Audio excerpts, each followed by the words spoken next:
Gingerbread Mansion. We're talking about all things creepy and unusual, darlings. So let's get to it. Let's talk spooky, darlings. Hello, darlings. Today we're going to be talking about the history of the gingerbread bed and breakfast, darlings. Have you heard of it? I don't think so. Well, that's what I'm here today to tell you.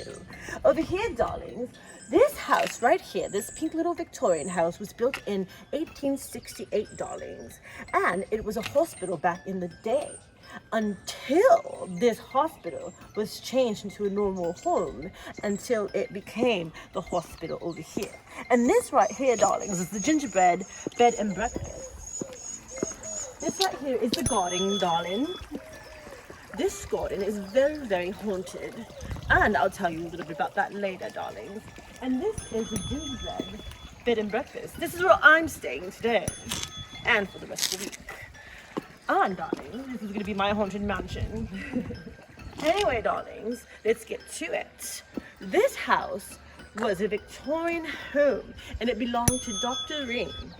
And Dr. Ring actually owned a pharmacy in Ferndale, and we'll show you that later, darlings, but it's a really cute little pharmacy. This house became the hospital that was over there in the pink building. Then in the 1920s, this became a hospital. Anyway, darlings, so yes, so people have died here, gave birth here, and there was kids that were actually transferred from schools over here because they had lice in their hair. Have you ever had lice in your hair? I have. It's horrible, darling. Bugs flying all over your head. It's awful. My grandma loves to take those out of my head. Anyway, darlings, so this was basically a hospital, and a lot of things have happened here. So the first thing we're going to talk about today is the garden and why it's haunted. So come on over here, darlings. Isn't this beautiful, darlings? Gorgeous. Ferns. Lovely ferns. So going through this area, darlings,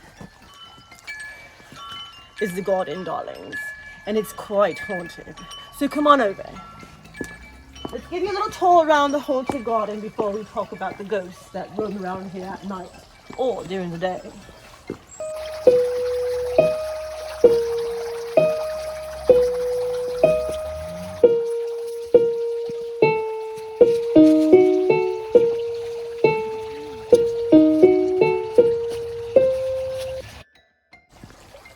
Here is the fountain.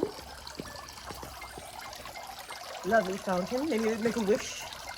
Over here, darlings, is more of the garden. Isn't it gorgeous, darling? If you look over here to your right, that is the room that I'm staying in up there in the window. So, darlings, the scary story that is told here is about two little boys that died separately. A woman, I believe this is the Victorian time, because they say that the woman is dressed in a long Victorian dress with a bun in her hair and a turtleneck and a black dress and with white hair highlights, darlings. And she used to take care of these two little boys, and they used to have horses here in the back a long time ago. And with that horse, hello bird, and with that horse, darlings, the horse, I guess, got scared or something crazy happened, and the horse came up and killed the little boy, trampled on him, and he died.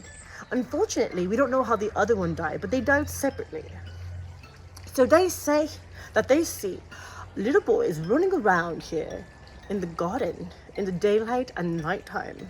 So maybe you'll see something if you stay here in Ferndale, in the gingerbread bed and breakfast, darling. So yeah, so that's one of the stories.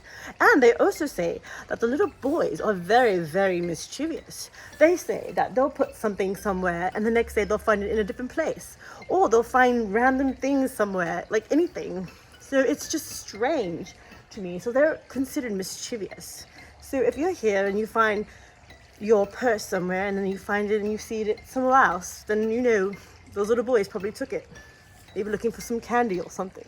But today, darlings, tonight, we're going to do a tour around the spooky house. And we do have some more scary stories about what's inside.